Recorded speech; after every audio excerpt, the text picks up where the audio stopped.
We're going to talk briefly about eating disorders, very complex illness, very difficult to treat, and something you will encounter in the primary care setting. There's 4 types. There's anorexia, bulimia nervosa, binge eating disorder, and then kind of a non-specific one that doesn't really meet the criteria for the other ones.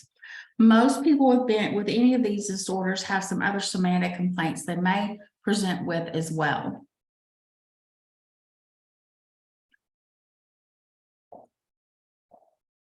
Anorexia nervosa is a refusal to maintain the normal body weight. Individuals don't see themselves like they really are. They see themselves much bigger than they are. They have an intense fear of gaining weight. There's a lot of control issues tied up with anorexia nervosa. They may occasionally binge, but if they eat, they mainly purge or use laxative or diuretics to control their weight. The main thing here, some of them are just totally restrictive, where they don't eat. Others do a combination. Very difficult to deal with. Very hard disease to manage. Bulimia nervosa is a little different. It's a binge eating followed by certain compensatory mechanisms to prevent the weight gain. These individuals don't really restrict their calories, but they go through periods where they are binging and then they purge, or they either do excessive exercise or fasting after the binge.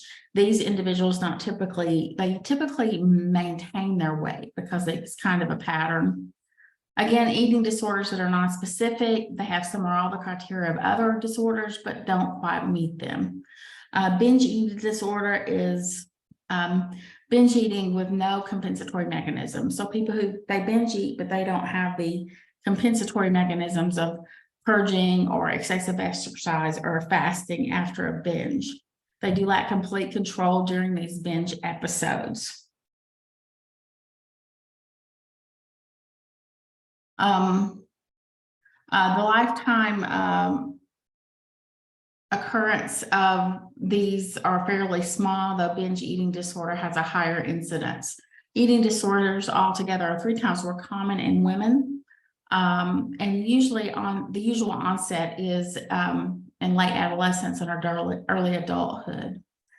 Patients with anorexia nervosa, 1 in 10% die suddenly from cardiac arrest, suicide, or starvation. They also have a lot of comorbid depression, anxiety, and OCD. A lot of control, as we said. Bulimia nervosa also has a lot of co-occurring mental health disorders. There is a genetic component and a cultural component to many of these eating disorders. When you're looking at your differentials, you want to make sure to rule out anything else that might be resulting in this weight loss. Oops. There's a clinical screening tool called SCOFF, which is to rule out some of these disorders. The S is do you make yourself sick because you feel full? Do you worry that you've lost control over how much you eat?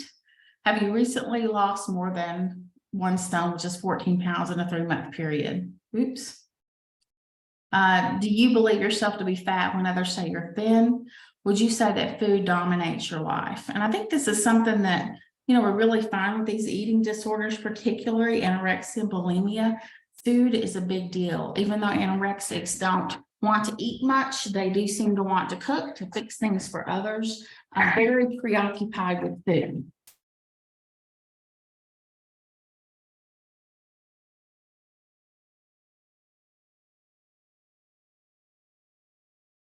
When you suspect an eating disorder, you want to check their electrolytes, check for leukopenia, check their CBC, TSH, and liver function. You also want to do a height and weight, a complete physical exam.